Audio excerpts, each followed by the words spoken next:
Pela graça de Deus, nós estamos aqui reunidos em nome do Pai, do Filho e do Espírito Santo. Amém. Inspirai, Senhor, as nossas ações e ajudai-nos a realizá-las, para que em vós comece e termine tudo aquilo que fizermos. Por Cristo, Senhor nosso. Amém. Santa Maria, Mãe de Deus, rogai por nós.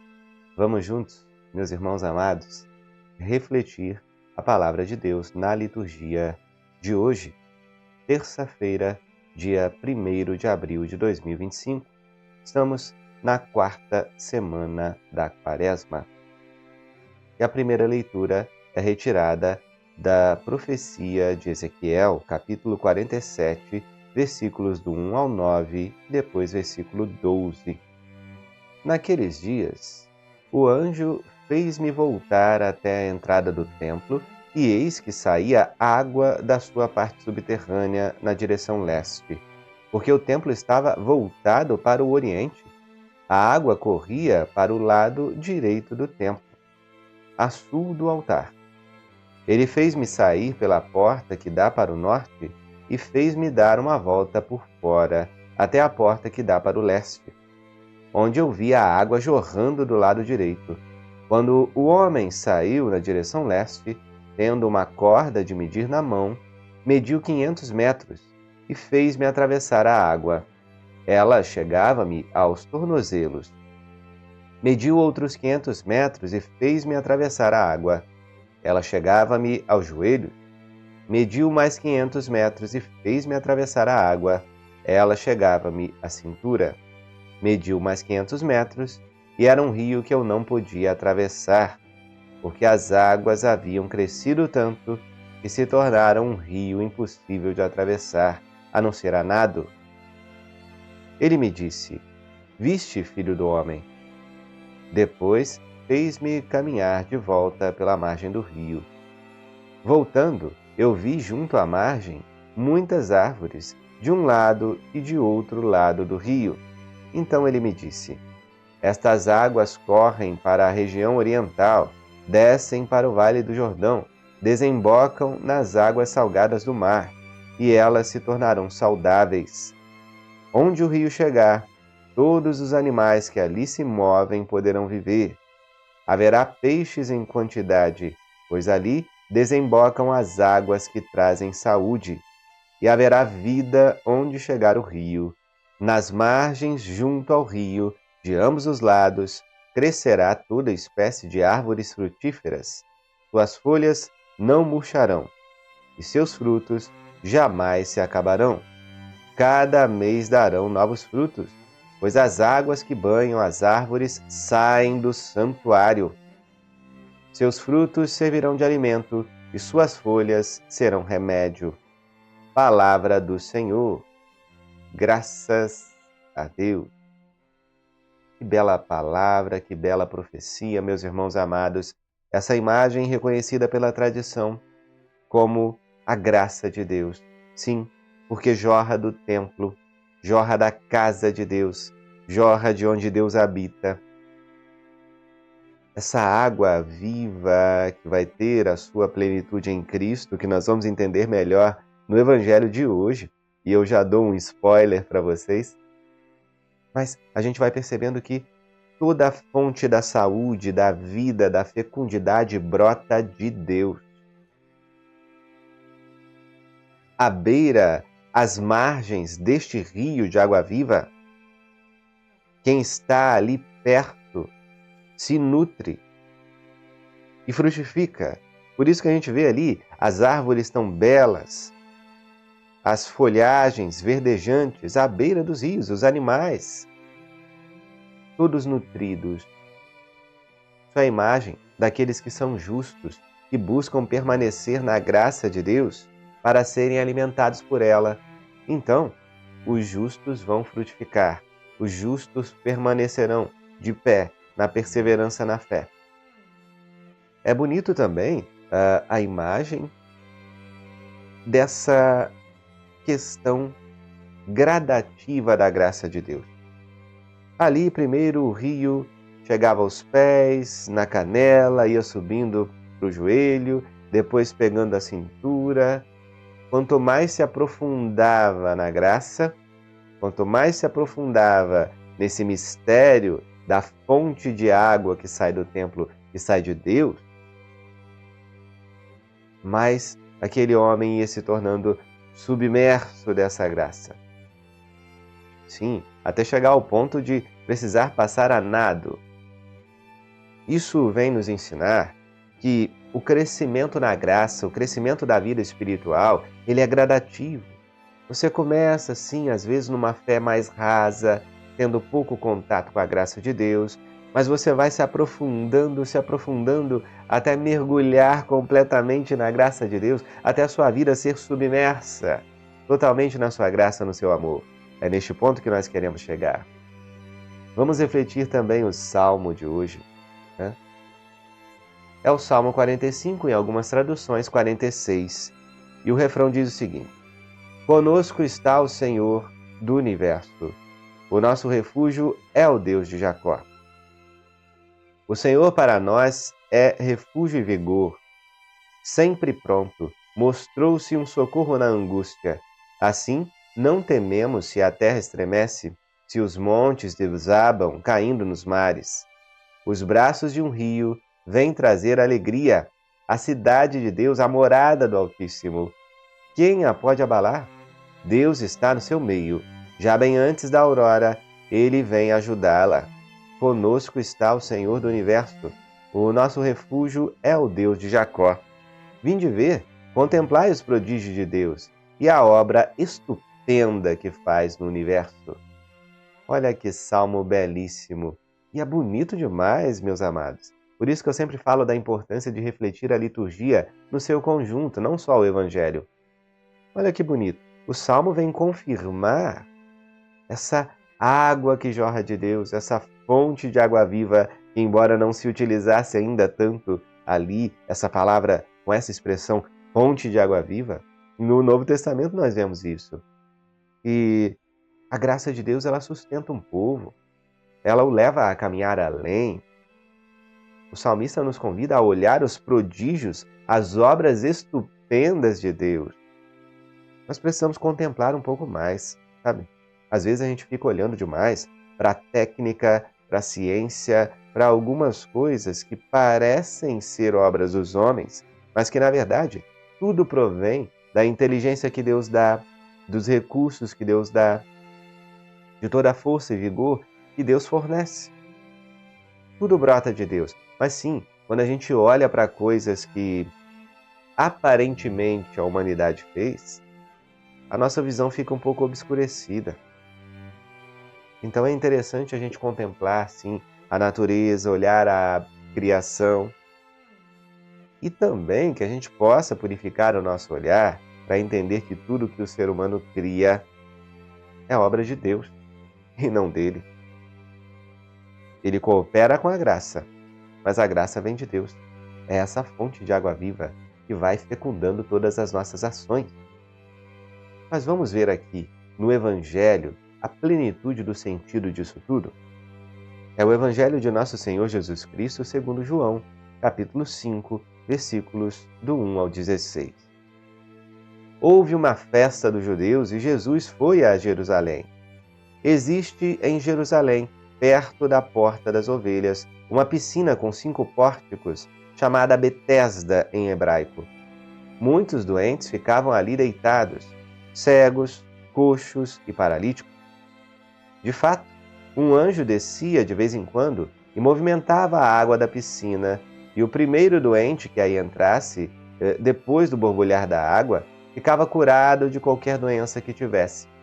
Aí se encontrava um homem que estava doente há 38 anos. Jesus viu o homem deitado e, sabendo que estava doente há tanto tempo, disse-lhe: Queres ficar curado? O doente respondeu: Senhor, não tenho ninguém que me leve à piscina quando a água é agitada. Quando estou chegando, outro entra na minha frente. Jesus disse: Levanta-te, pega a tua cama e anda. No mesmo instante, o homem ficou curado, pegou a sua cama e começou a andar. Ora, esse dia era um sábado. Por isso, os judeus disseram ao homem que tinha sido curado: É sábado, não te é permitido carregar tua cama. Ele respondeu-lhes: Aquele que me curou disse: Pega a tua cama e anda. Então lhe perguntaram: Quem é que te disse: Pega a tua cama e anda? O homem que tinha sido curado não sabia quem fora, pois Jesus se tinha afastado da multidão que se encontrava naquele lugar.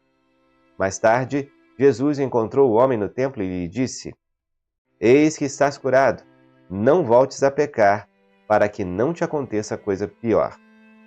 Então o homem saiu e contou aos judeus que tinha sido Jesus quem o havia curado.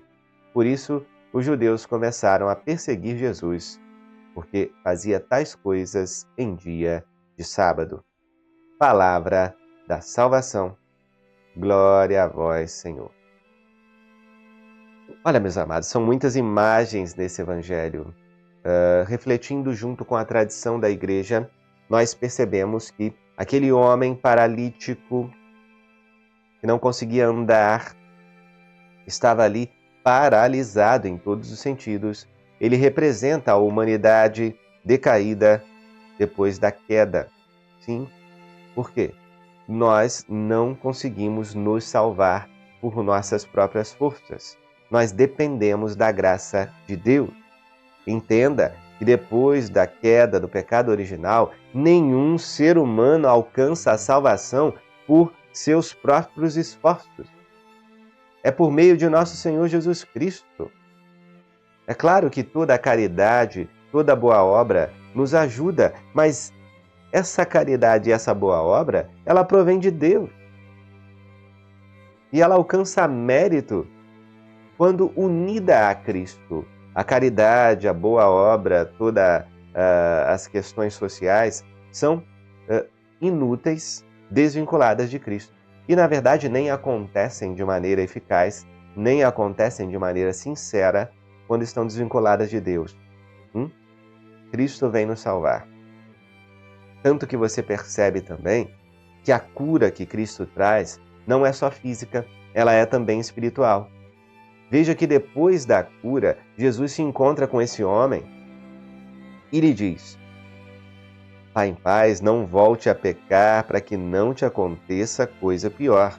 Ou seja, Jesus, ele não só devolveu os movimentos ao paralítico, ele devolveu também a graça, esse estado de graça santificante em que há uma amizade com Deus. Por isso, não voltes a pecar para que não te aconteça coisa pior. Jesus perdoou os pecados daquele homem. Ali não havia só uma paralisia física, havia também uma paralisia espiritual. Ora, a tradição judaica reconhecia que as águas eram agitadas por um anjo de tempo em tempo e as pessoas ficavam curadas, aquele que chegasse primeiro. Mas Jesus, ele vem plenificar essa imagem da água. A água é só um elemento, um instrumento, o anjo é somente um instrumento de Deus, mas ali está quem é a própria fonte da graça, porque toda a graça jorra dele. Jesus é o novo templo. A tradição reconhece porque, se lá na profecia a água jorra do templo, agora do novo templo que é o próprio Cristo, jorram sangue e água, representando o batismo, a Eucaristia, que são fonte de vida para toda a humanidade. Meu Deus, seja louvado por tanta bondade, por tanto amor e também por deixar claro para nós na liturgia essa fonte de água viva da qual todos nós podemos beber para não ter mais sede. Porque tudo aquilo que o mundo pode nos oferecer não mais vai matar nossa sede, não mais vai nos seduzir depois que bebermos a fonte, da verdadeira fonte da água viva. Infelizmente, muitos não vão entender, como aqueles que estavam presos à lei e queriam ali brigar com o homem curado porque estava carregando a sua cama no dia de sábado. O próprio Jesus, em outros momentos, ele fala: será que é proibido fazer o bem no dia de sábado? Será que se um animal seu cai num buraco, você não vai resgatá-lo no sábado? O catecismo da Igreja Católica, todo o magistério da Igreja, a tradição, ela reconhece que domingo, agora, né, após a ressurreição, não celebramos o dia do Senhor no sábado, mas celebramos no dia da ressurreição. É o dia de domingo, Dominus é o dia do Senhor. O próprio catecismo, o magistério reconhecem que no domingo não é dia de trabalhar, não é dia de fazer várias atividades, é um dia de dedicar-se ao culto do Senhor, à adoração. É o dia do Senhor. Sim, claro. Dia também para estar em família, descansar, renovar as forças. Sim, claro. Entretanto, se houver um motivo grave, uma obra de caridade que só poderia ser feita naquele momento, você precisa cuidar de um doente, você trabalha em algum lugar que é necessário, de extrema urgência, como em hospitais, a Igreja reconhece que é possível você não seria faltar à missa, mas substituí-la por essa obra de caridade. Claro, em casos amplamente justificáveis. Não é para você passar a semana inteira à toa ou passar dias ali que você poderia utilizar para fazer a obra de caridade, para realizar aquele trabalho. E aí você separa tudo para fazer no domingo. Não é isso, né? Nós estamos falando daqueles casos em que só há a possibilidade de ser feito no domingo e isso te impossibilitaria de ir na missa. E além disso, para que você cumpra o preceito dominical, ainda há muitas paróquias que celebram a missa no sábado à noite, né? Com a liturgia do domingo sendo válida. Se você tiver algum trabalho, alguma coisa que exija, né, que você não esteja presente na missa dominical. Então entenda, hoje não há essa dureza farisaica de ficar apontando o dedo para quem está fazendo algo no domingo. Às vezes seja algo necessário, às vezes seja algo que foi urgente. A gente reconhece, só Deus sonda os corações, é preciso ter o discernimento. Continuemos dedicando o domingo a Deus. Seja no culto divino, participando da missa, que é o principal, e seja, quando surgir alguma emergência, cuidando dos outros, sendo amor, vivendo a missa em missão, sabendo que a fonte de água viva é Jesus. Façamos tudo unidos a Ele. Louvado seja nosso Senhor Jesus Cristo, para sempre seja louvado. Estivemos e permaneceremos reunidos em nome deste Deus que é Pai, Filho e Espírito Santo. Amém. Fiquem com Deus e até a próxima. Espera aí, não vai embora. Você que está acompanhando esse vídeo no YouTube, eu tenho um recadinho. Na descrição desse vídeo tem um convite para você, um link especial para que você participe da nossa jornada bíblica. Se você gostou dessa reflexão da palavra, vem para a nossa jornada bíblica. Vamos aprender com a palavra de Deus. Tem uma comunidade de pessoas que está estudando conosco.